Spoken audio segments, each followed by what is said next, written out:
History of some cases of rape. It has been claimed that the Southern white women have been slandered because, in defending the Negro race from the charge that all colored men, who are lynched, only pay penalty for assaulting women. It is certain that lynching mobs have not only refused to give the Negro a chance to defend himself, but have killed their victim with a full knowledge that the relationship of the alleged assailant with the woman who accused him was voluntary and clandestine. As a matter of fact, one of the prime causes of the lynch law agitation has been a necessity for defending the Negro from this awful charge against him. This defense has been necessary because the apologists for outlawry insist that in no case has the accusing woman been a willing consort of her paramour, who is lynched because overtaken in wrong. It is well known, however, that such is the case. In July of this year, 1894, John Paul Bacchus, a Southern white man living in New York, and assistant editor of the New York Tribune, took occasion to defy the publication of any instance where the lynched Negro was the victim of a white woman's falsehood. Such cases are not rare, but the press and people conversant with the facts almost invariably suppress them. The New York Sun of July 30, 1894, contained a synopsis of interviews with leading congressmen and editors of the South. Speaker Crisp, of the House of Representatives, who was recently a judge of the Supreme Court of Georgia, led in declaring that lynching seldom or never took place, save for vile crime against women and children. Dr. Hass, editor of the leading organ of the Methodist Church South, published in its columns that it was his belief that more than 300 women had been assaulted by Negro men within 3 months. When asked to prove his charges, or give a single case upon which his belief was founded, he said that he could do so, but the details were unfit for publication. No other evidence but his belief could be adduced to substantiate this grave charge, yet Bishop Haygood, in the Forum of October, 1893, quotes this belief in Apology for Lynching, and voluntarily adds, "It is my opinion that this is an underestimate." The opinion of this man, based upon a belief, had greater weight coming from a man who has posed as a friend to our brother in black, and was accepted as authority. An interview of Miss Frances E. Willard, the great apostle of temperance, the daughter of abolitionists and a personal friend and helper of many individual colored people, has been quoted in support of the utterance of this calumny against a weak and defenseless race. In the New York Voice of October 23, 1890, after a tour in the South, where she was told all these things by the best white people, she said, "The grog shop is the Negro's center of power. Better whiskey and more of it is the rallying cry of great, dark-faced mobs. The colored race multiplies like the locusts of Egypt. The grog shop is its center of power. The safety of woman, of childhood, the home, is menaced in 1,000 localities at this moment, so that men dare not go beyond the sight of their own roof tree." These charges, so often reiterated, have had the effect of fastening the odium upon the race of a peculiar propensity for this foul crime. The Negro is thus forced to a defense of his good name, and this chapter will be devoted to the history of some of the cases where assault upon white women by Negroes is charged. He is not the aggressor in this fight, but the situation demands that the facts be given, and they will speak for themselves. Of the 1,115 Negro men, women and children hanged, shot and roasted alive from January 1, 1882, to January 1, 1894, inclusive, only 348 of that number were charged with rape. Nearly 700 of these persons were lynched for any other reason which could be manufactured by a mob wishing to indulge in a lynching bee. A white woman's falsehood. The Cleveland, Ohio, Gazette, January 16, 1892, gives an account of one of these cases of rape. Mrs. J.C. Underwood, the wife of a minister of Elyria, Ohio, accused an Afro-American of rape. She told her husband that during his absence in 1888, stumping the state for the Prohibition Party, the man came to the kitchen door, forced his way in the house and insulted her. She tried to drive him out with a heavy poker, but he overpowered and chloroformed her, and when she revived her clothing was torn and she was in a horrible condition. She did not know the man, but could identify him. She subsequently pointed out William Offutt, a married man, who was arrested, and, being in Ohio, was granted a trial. The prisoner vehemently denied the charge of rape, but confessed he went to Mrs. Underwood's residence at her invitation and was criminally intimate with her at her request. This availed him nothing against the sworn testimony of a minister's wife, a lady of the highest respectability. He was found guilty, and entered the penitentiary, December 14, 1888, for 15 years. Some time afterwards the woman's remorse led her to confess to her husband that the man was innocent. These are her words: "I met Offutt at the post office. It was raining. He was polite to me, and as I had several bundles in my arms he offered to carry them home for me, which he did. He had a strange fascination for me, and I invited him to call on me. He called, bringing chestnuts and candy for the children. By this means we got them to leave us alone in the room. Then I sat on his lap. He made a proposal to me and I readily consented. Why I did so I do not know, but that I did is true. He visited me several times after that, and each time I was indiscreet. I did not care after the first time. In fact, I could not have resisted, and had no desire to resist." When asked by her husband why she told him she had been outraged, she said, "I had several reasons for telling you.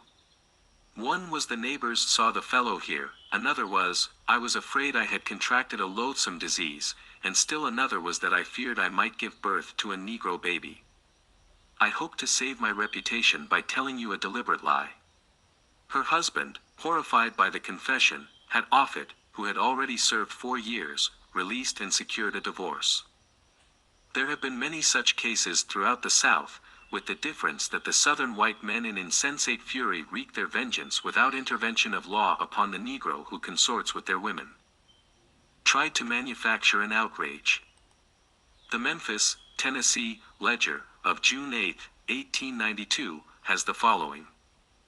If Lily Bailey, a rather pretty white girl, 17 years of age, who is now at the city hospital, would be somewhat less reserved about her disgrace, there would be some very nauseating details in the story of her life.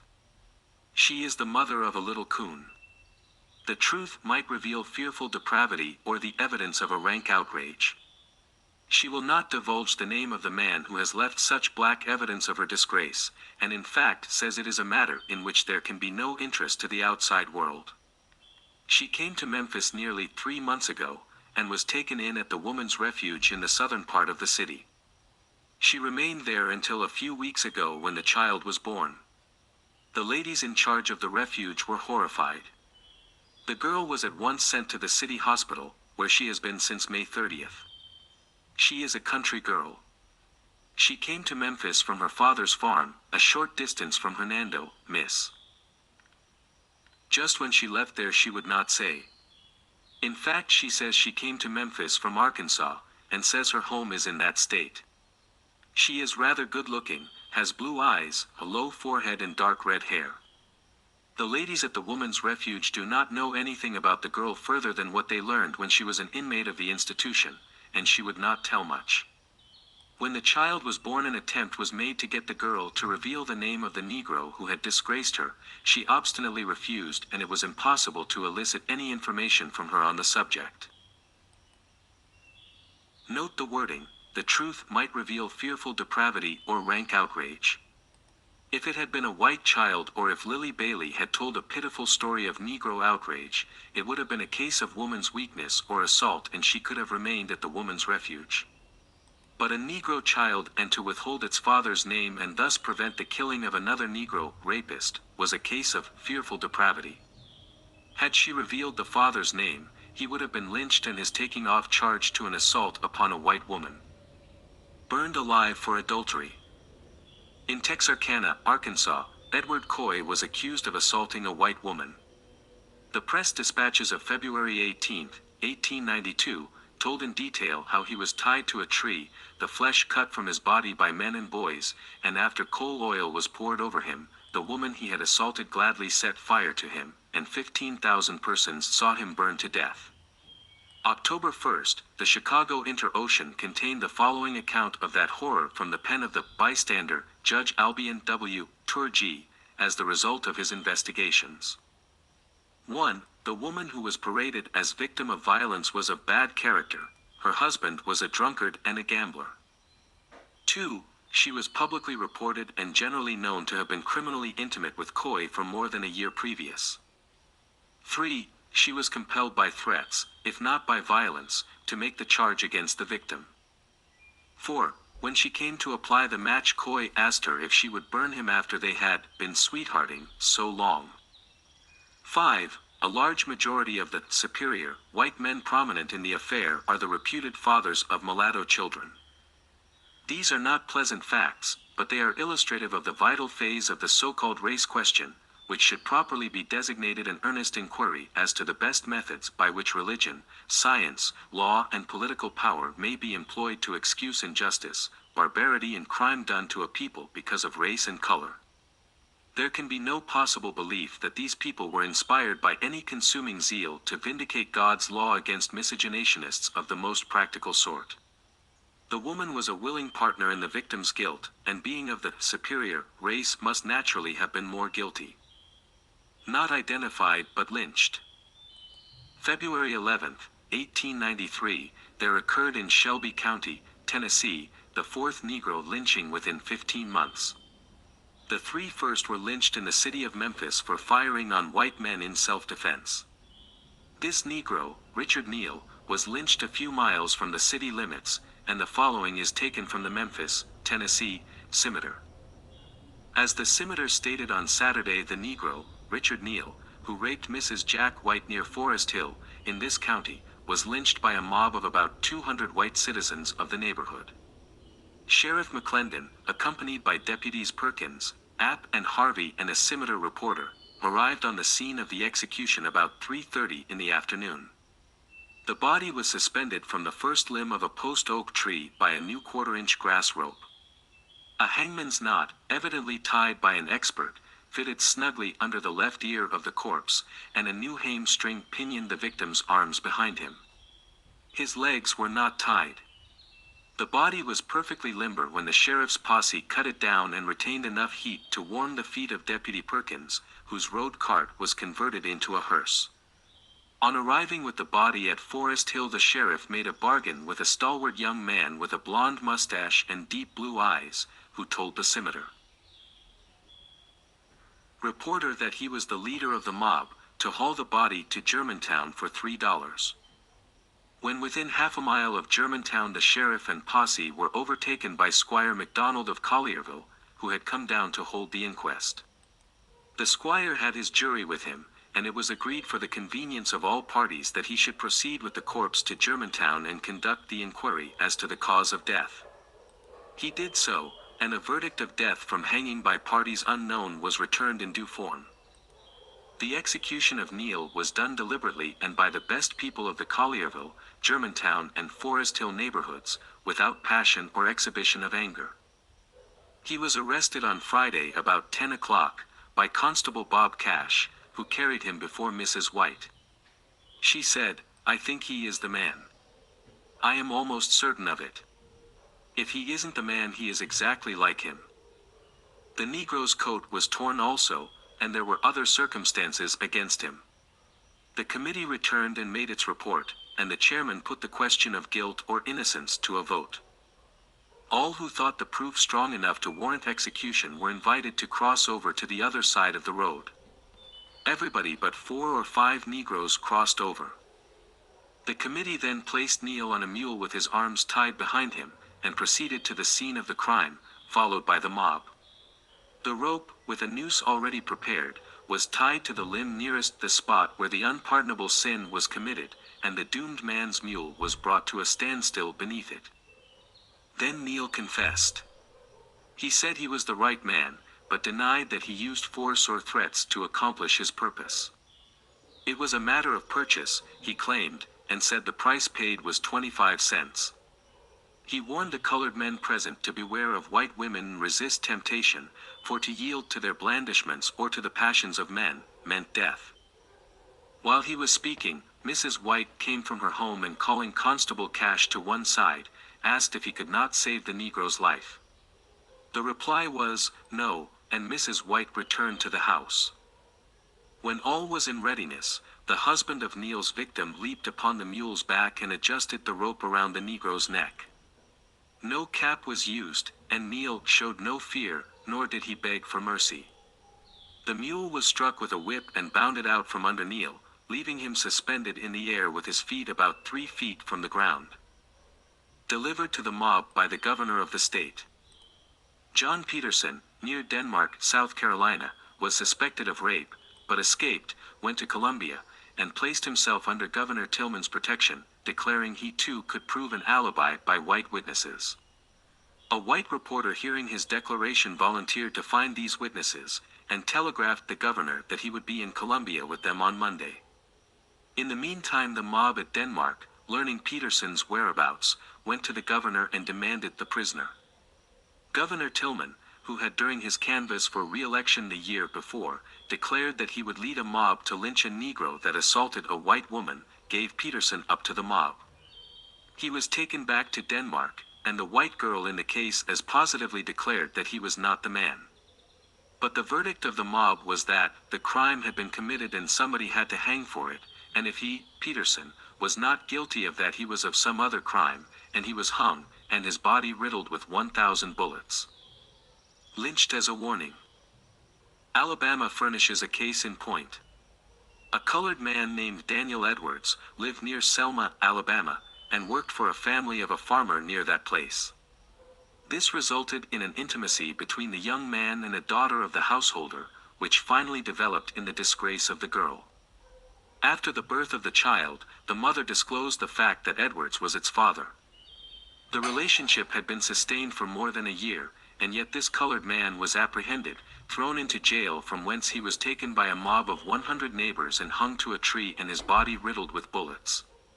A dispatch which describes the lynching ends as follows. Upon his back was found pinned this morning the following, warning to all Negroes that are too intimate with white girls. This the work of 100 best citizens of the South Side. There can be no doubt from the announcement made by this 100 best citizens that they understood full well the character of the relationship which existed between Edwards and the girl, but when the dispatches were sent out describing the affair, it was claimed that Edwards was lynched for rape. Suppressing the truth. In a county in Mississippi during the month of July, the Associated Press dispatches sent out a report that the sheriff's 8-year-old daughter had been assaulted by a big, black, burly brute who had been promptly lynched. The facts which have since been investigated show that the girl was more than 18 years old and that she was discovered by her father in this young man's room, who was a servant on the place. But these facts the Associated Press has not given to the world, nor did the same agency acquaint the world with the fact that a Negro youth who was lynched in Tuscumbia, Alabama, the same year on the same charge, told the white girl who accused him before the mob that he had met her in the woods often by appointment. There is a young mulatto in one of the state prisons of the South today who is there by charge of a young white woman to screen herself. He is a college graduate and had been corresponding with, and clandestinely visiting her until he was surprised and run out of her room en deshabille by her father. He was put in prison in another town to save his life from the mob, and his lawyer advised that it were better to save his life by pleading guilty to charges made and being sentenced for years, than to attempt a defense by exhibiting the letters written him by this girl. In the latter event, the mob would surely murder him, while there was a chance for his life by adopting the former course. Names, places, and dates are not given for the same reason. The excuse has come to be so safe. It is not surprising that a Philadelphia girl, beautiful and well-educated, and of good family, should make a confession published in all the daily papers of that city October, 1894, that she had been stealing for some time, and that to cover one of her thefts, she had said she had been bound and gagged in her father's house by a colored man, and money stolen therefrom by him. Had this been done in many localities, it would only have been necessary for her to identify the first Negro in that vicinity, to have brought about another lynching bee. A vile slander with scant retraction. The following, published in the Cleveland, Ohio, Leader of October 23, 1894, only emphasizes our demand that a fair trial shall be given those accused of crime, and the protection of the law be extended until time for a defense be granted. The sensational story sent out last night from Hicksville that a Negro had outraged a little 4-year-old girl proves to be a base canard. The correspondents who went into the details should have taken the pains to investigate, and the officials should have known more of the matter before they gave out such grossly exaggerated information. The Negro, Charles O'Neill, had been working for a couple of women and, it seems, had worked all winter without being remunerated. There is a little girl, and the girl's mother and grandmother evidently started the story with idea of frightening the Negro out of the country and thus balancing accounts. The town was considerably wrought up and for a time things looked serious. The accused had a preliminary hearing today and not an iota of evidence was produced to indicate that such a crime had been committed, or that he had even attempted such an outrage. The village marshal was frightened nearly out of his wits and did little to quiet the excitement last night. The affair was an outrage on the Negro, at the expense of innocent childhood, a brainless fabrication from start to finish.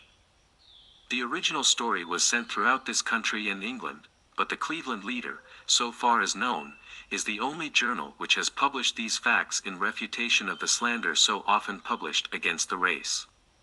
Not only is it true that many of the alleged cases of rape against the Negro are like the foregoing, but the same crime committed by white men against Negro women and girls is never punished by mob or the law. A leading journal in South Carolina openly said some months ago that it is not the same thing for a white man to assault a colored woman as for a colored man to assault a white woman, because the colored woman had no finer feelings nor virtue to be outraged. Yet colored women have always had far more reason to complain of white men in this respect than ever white women have had of Negroes. Illinois has a lynching. In the month of June, 1893, the proud Commonwealth of Illinois joined the ranks of lynching states. Illinois, which gave to the world the immortal heroes, Lincoln, Grant, and Logan, trailed its banner of justice in the dust, dyed its hands red in the blood of a man not proven guilty of crime. June 3, 1893, the country about Decatur, one of the largest cities of the state, was startled with the cry that a white woman had been assaulted by a colored tramp. 3 days later, a colored man named Samuel Bush was arrested and put in jail. A white man testified that Bush, on the day of the assault, asked him where he could get a drink, and he pointed to the house where the farmer's wife was subsequently said to have been assaulted. Bush said he went to the well but did not go near the house, and did not assault the woman. After he was arrested, the alleged victim did not see him to identify him. He was presumed to be guilty. The citizens determined to kill him. The mob gathered, went to the jail, met with no resistance, took the suspected man, dragged him out tearing every stitch of clothing from his body, then hanged him to a telegraph pole. The grand jury refused to indict the lynchers, though the names of over 20 persons who were leaders in the mob were well known. In fact, 22 persons were indicted, but the grand jurors and the prosecuting attorney disagreed as to the form of the indictments, which caused the jurors to change their minds. All indictments were reconsidered and the matter was dropped. Not one of the dozens of men prominent in that murder have suffered a whit more inconvenience for the butchery of that man than they would have suffered for shooting a dog. Color line justice. In Baltimore, Maryland, a gang of white ruffians assaulted a respectable colored girl who was out walking with a young man of her own race. They held her escort and outraged the girl. It was a deed dastardly enough to arouse Southern blood, which gives its horror of rape as excuse for lawlessness, but she was a colored woman. The case went to the courts and they were acquitted. In Nashville, Tennessee, there was a white man, Pat Hanifan, who outraged a little colored girl, and from the physical injuries received she was ruined for life. He was jailed for 6 months, discharged, and is now a detective in that city. In the same city, last May, a white man outraged a colored girl in a drugstore. He was arrested and released on bail at the trial. It was rumored that 500 colored men had organized to lynch him. 250 white citizens armed themselves with Winchesters and guarded him. A cannon was placed in front of his home, and the Buchanan Rifles, state militia, ordered to the scene for his protection. The colored mob did not show up. Only 2 weeks before, F. Grizzard, who had only been charged with rape upon a white woman, had been taken from the jail, with Governor Buchanan and the police and militia standing by, dragged through the streets in broad daylight, knives plunged into him at every step, and with every fiendish cruelty that a frenzied mob could devise, he was at last swung out on the bridge with hands cut to pieces as he tried to climb up the stanchions. A naked, bloody example of the bloodthirstiness of the 19th century civilization of the Athens of the South. No cannon nor military were called out in his defense. He dared to visit a white woman. At the very moment when these civilized whites were announcing their determination to protect their wives and daughters, by murdering Grizzard, a white man was in the same jail for raping 8-year-old Maggie Reese, a colored girl. He was not harmed. The honor of grown women who were glad enough to be supported by the Grizzard boys and Ed Coy, as long as the liaison was not known, needed protection. They were white. The outrage upon helpless childhood needed no avenging in this case. She was black. A white man in Guthrie, Oklahoma Territory, 2 months after inflicted such injuries upon another colored girl that she died. He was not punished, but an attempt was made in the same town in the month of June to lynch a colored man who visited a white woman. In Memphis, Tennessee, in the month of June, Ellerton L. Dorr, who is the husband of Russell Hancock's widow, was arrested for attempted rape on Mattie Cole, a neighbor's cook. He was only prevented from accomplishing his purpose by the appearance of Mattie's employer. Dorr's friends say he was drunk and not responsible for his actions. The grand jury refused to indict him and he was discharged. In Tallahassee, Florida, a colored girl, Charlotte Gilliam, was assaulted by white men. Her father went to have a warrant for their arrest issued, but the judge refused to issue it. In Bowling Green, Virginia, Moses Christopher, a colored lad, was charged with assault, September 10th. He was indicted, tried, convicted and sentenced to death in one day. In the same state at Danville, 2 weeks before, August 29th, Thomas J. Penn, a white man, committed a criminal assault upon Lena Hanna, a 12-year-old colored girl, but he has not been tried, certainly not killed either by the law or the mob. In Surry County, Virginia, C.L. Brock, a white man, criminally assaulted a 10-year-old colored girl and threatened to kill her if she told. Notwithstanding, she confessed to her aunt, Mrs. Alice Bates, and the white brute added further crime by killing Mrs. Bates when she upbraided him about his crime upon her niece. He emptied the contents of his revolver into her body as she lay. Brock has never been apprehended, and no effort has been made to do so by the legal authorities. But even when punishment is meted out by law to white villains for this horrible crime, it is seldom or never that capital punishment is invoked. 2 cases just clipped from the daily papers will suffice to show how this crime is punished when committed by white offenders and black. Louisville, Kentucky, October 19th. Smith Young, colored, was today sentenced to be hanged. Young criminally assaulted a 6-year-old child about 6 months ago. Jacques Blucher, the Pontiac Frenchman who was arrested at that place for a criminal assault on his daughter Fanny on July 29th last, pleaded nolo contendere when placed on trial at East Greenwich, near Providence, Rhode Island, Tuesday, and was sentenced to 5 years in state prison. Charles Wilson was convicted of assault upon 7-year-old Mamie Keys in Philadelphia, in October, and sentenced to 10 years in prison. He was white. Indianapolis courts sentenced a white man in September to 8 years in prison for assault upon a 12-year-old white girl. April 24, 1893, a lynching was set for Denmark, South Carolina, on the charge of rape. A white girl accused a Negro of assault, and the mob was about to lynch him. A few hours before the lynching, 3 reputable white men rode into the town and solemnly testified that the accused Negro was at work with them 25 miles away on the day and at the hour the crime had been committed. He was accordingly set free. A white person's word is taken as absolutely for as against a Negro.